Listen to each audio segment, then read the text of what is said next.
Hello बच्चों, let's read this question. The question says choose the correct statement. Option first, rolling friction is greater than sliding friction. Option second, lubricant are used to increase friction. Option third, ball bearings are used to reduce friction. Option fourth, none of these. तो इस question के अंदर हमें correct statement choose करना है friction के regarding. तो बात करते हैं हम लोग की कंसेप्ट की. की कंसेप्ट की यदि बात की जाए तो की कंसेप्ट हमारे पास क्या हो जाएगा. हमें ये तो पता होना चाहिए कि जो फ्रिक्शन है वो किसी दो ऑब्जेक्ट्स या दो सरफेसेस के बीच में जो रिलेटिव मोशन होती है उसको क्या करता है, अपोज करता है. सो टाइप्स ऑफ फ्रिक्शन के अंदर हमारे पास रोलिंग फ्रिक्शन और स्लाइडिंग फ्रिक्शन के बारे में कुछ जानकारी होनी चाहिए. सो फर्स्ट हम बात करते हैं स्लाइडिंग फ्रिक्शन की. सो स्लाइडिंग फ्रिक्शन क्या होता है. ये बेसिकली स्लाइडिंग फ्रिक्शन और रोलिंग फ्रिक्शन जो है वो उस कंडीशन के अंदर अप्लाई होंगे जब हमारे पास मूवमेंट हो रही है. अभी जैसे ये मेरे पास मैं मान लेता हूँ कि ये कोई सरफेस है, जैसे टेबल सरफेस हो गई और इसके ऊपर कोई ऑब्जेक्ट रखी गई है. ये सेकंड सरफेस में प्रोवाइड करा रही है. अब इस ऑब्जेक्ट के ऊपर हम एक्सटर्नल फोर्स अप्लाई कर रहे हैं जो कि इसको मूव करवा रहा है राइट साइड के अंदर किसी एक्सेलरेशन ए से. तो यहाँ पे जो फ्रिक्शन अप्लाई हो रहा है वो क्या हो जाएगा, स्लाइडिंग फ्रिक्शन हो जाएगा. क्यों? क्योंकि हमारे पास एफ एक्सटर्नल की वैल्यू क्या है, ज्यादा है किससे, फ्रिक्शन फोर्स से. सो यहाँ पे हमारे पास क्या हो रही है, मूवमेंट हो रही है, यानी कि स्लाइड कर रही है वो बॉडी उस सरफेस के ऊपर. तो यहाँ पे कौन सा फ्रिक्शन अप्लाई होगा, स्लाइडिंग फ्रिक्शन अप्लाई होगा. सो बेसिकली जब हमारे पास स्लाइडिंग फ्रिक्शन की बात करते हैं तो स्लाइडिंग फ्रिक्शन की वैल्यू ज्यादा होती है किससे, रोलिंग फ्रिक्शन से. क्यों? क्योंकि हमारे पास स्लाइडिंग फ्रिक्शन के अंदर क्या है कि जो सरफेस है, सरफेस ऑफ कॉन्टेक्ट जो है वो ज्यादा है. ज्यादा, जितनी ज्यादा सरफेस कॉन्टेक्ट में है तो उतने ज्यादा हमारे पास फ्रिक्शन अप्लाई होता है. तो एक तो ये हो जाएगा स्लाइडिंग फ्रिक्शन का कंसेप्ट. इसी तरह से यदि मैं बात करता हूँ रोलिंग फ्रिक्शन का तो वो क्या होगा, वो भी हम यहाँ पे डिस्कस कर लेते हैं. रोलिंग फ्रिक्शन ये भी मोशन की कंडीशन के अंदर होगा क्योंकि एफ एक्सटर्नल की वैल्यू क्या होगी, ज्यादा होगी. लेकिन इस बार यदि मैं इसको समझाने की कोशिश करूं तो ये मेरे पास कोई सरफेस हो जाएगी, सेम टेबल सरफेस, और इसके ऊपर जो ऑब्जेक्ट है वो मैं मान लेता हूं क्या है, मेरे पास स्फीयर है. और ये स्फीयर क्या कर रहा है, रोल कर रहा है इसके ऊपर. अब रोलिंग फ्रिक्शन और स्लाइडिंग फ्रिक्शन के अंदर बेसिक डिफरेंस क्या है कि उसके अंदर नीचे वाली जो पूरी सरफेस थी स्लाइडिंग फ्रिक्शन के अंदर बॉडी की, वो टोटल की टोटल सरफेस फर्स्ट के साथ कांटेक्ट में थी.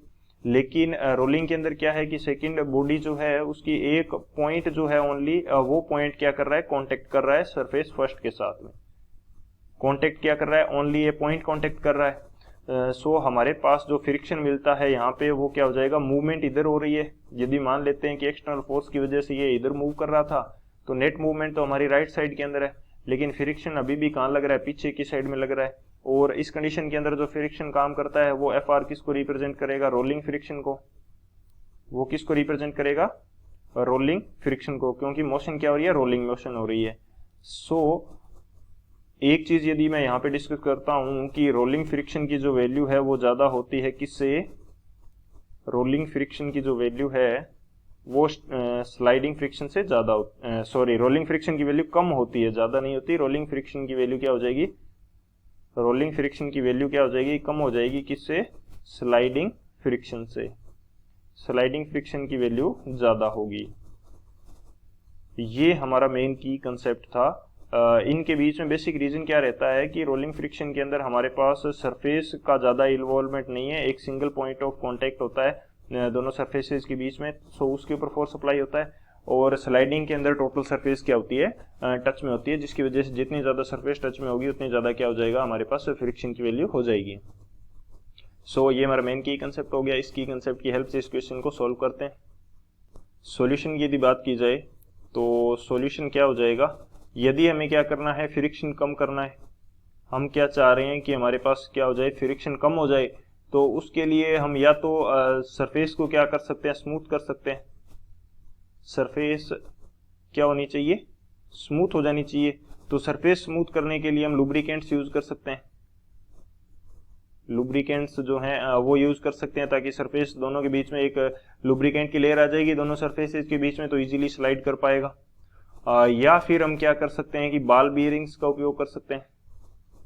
बॉल बियरिंग्स या जो व्हील्स हैं उनका उपयोग कर सकते हैं. इनके अंदर क्या हो जाएगा, इनके अंदर रोलिंग मोशन हो जाएगी, इनके अंदर रोलिंग मोशन हो जाएगी, तो फ्रिक्शन क्या है ऑटोमेटिकली कम हो जाएगा, क्योंकि रोलिंग फ्रिक्शन की वैल्यू क्या होती है, कम होती है।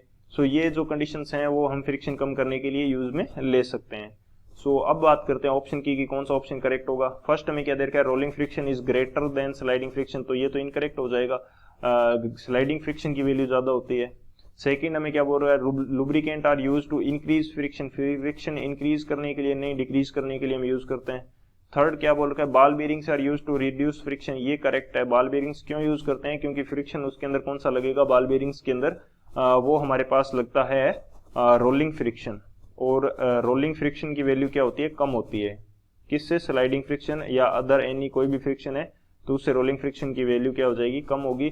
सो हमारे पास फ्रिक्शन रिड्यूस करने के लिए हम क्या करते हैं, बॉल बेरिंग्स यूज करते हैं। सो कौन सा ऑप्शन करेक्ट हो जाएगा, जो ऑप्शन थर्ड है वो हमारा करेक्ट हो जाएगा। So option C is the final answer. I hope you understood it well. Best of luck. Thank you.